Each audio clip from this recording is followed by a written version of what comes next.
ஜெம்பக்தி நேயர்களுக்கு அன்பான வணக்கம். இன்று நாம் பார்க்க உள்ளது நேரம் எவ்வளவு முக்கியம் என்பதை பற்றி காண்போம். தெளிவு குருவின் திருமேனி காண்டல், தெளிவு குருவின் திரு நாமம் செப்பல், தெளிவு குருவின் திரு வார்த்தை கேட்டல், தெளிவு குரு சிந்தித்தல் தானே. சிவாய நம. திருச்சிற்றம்பலம். நேரம் எவ்வளவு முக்கியம்?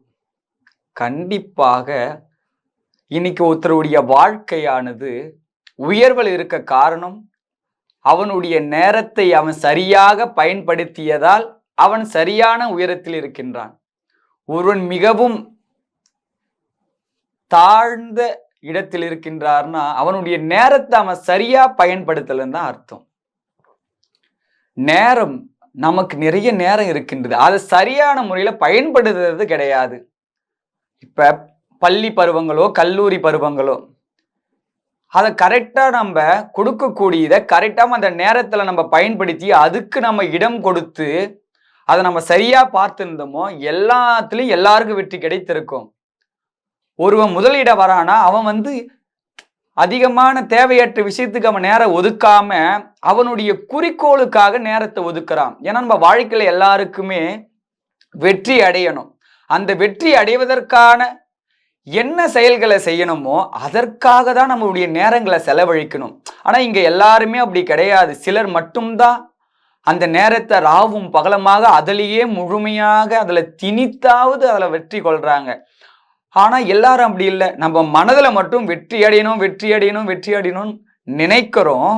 ஆனா அந்த நேரத்தை செலவு பண்றது கிடையாது. இப்ப இங்கிலீஷ் வராது, ஆனா அதை கத்துக்கணும்னு நம்ம பலர் பேர் நினைச்சா அதற்கான நேரத்தை ஒதுக்கி தினமும் ஒரு மணி நேரம் அதை கத்துக்கணுமா எல்லாரும் நம்மளால கத்துக்க முடியும். எல்லாராலையும் தரவா பேசவும் முடியும்.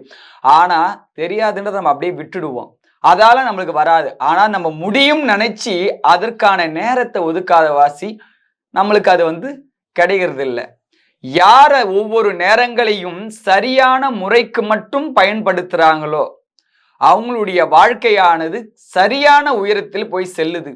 இதற்கு முக்கியமே காலம்தான். அந்த காலத்தை யார் விரயம் பண்ணி வீணான விஷயத்துக்கு நம்ம செலவழிக்கிறோமோ பயன் இல்லாம போவோம்.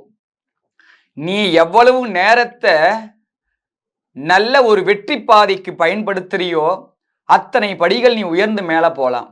எத்தனை ஒரு நகைச்சுவையோ மற்ற செயல்களை நம்ம ஒரு ரீல்ஸ் பார்க்கறதோ ஸ்டோரி போடுறதோ இதுல ஒரு சும்மா ஒரு 30 நிமிடம் செலவழிக்கலாம். தினமும் ஒரு திருப்திக்காக பண்ணலாம்.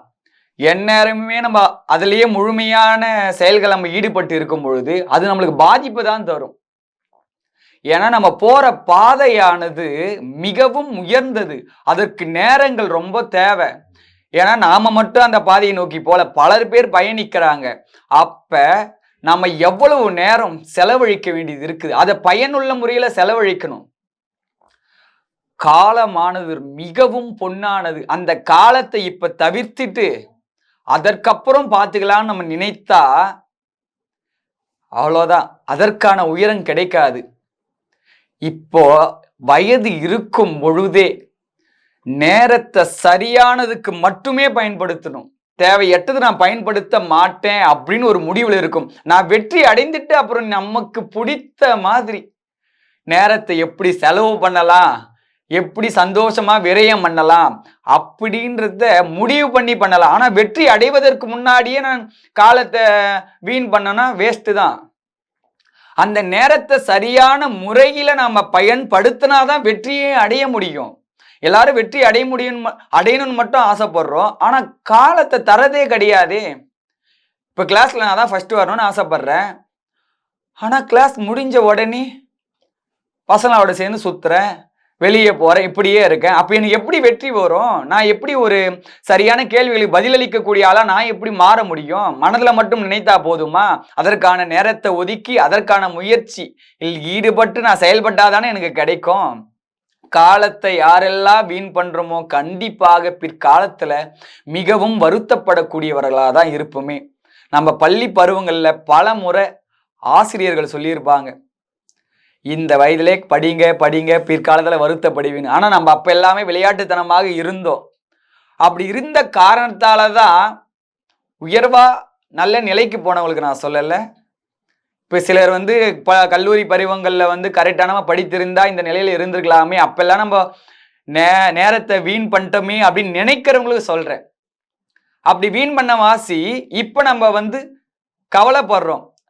இப்பவும் நாம வந்து சரியான பாதைக்கு நேரத்தை செலவழிக்கலனா மீண்டும் அதே ஒரு 2 ஆண்டுகளுக்கு பிறகு இதுக்கு முன்னாடி நம்ம கரெக்டா இருந்துக்கலாமேன்னு தோணும். அப்ப மிகவும் நம்மளுடைய சிந்தை தெளிவாக காலத்தை கரெக்டா நம்ம செலவு பண்ணணும். நம்மளுடைய உயர்வுக்கு மட்டும்தான் நேரத்தை செலவு பண்ணணும். மற்ற எதுவுக்குமே வேணாம். வெற்றி அடைந்துட்ட பிறகு ஆனந்தமா மகிழ்ச்சியா பிளான் போட்டு சந்தோஷமா இருக்கலாம். காலம் மிகவும் பொன்னானது. அந்த காலத்தை சரியான முறையில் பயன்படுத்துபவனே மிகவும் உயர்ந்த நிலை அடைகின்றான். நன்றி, வணக்கம்.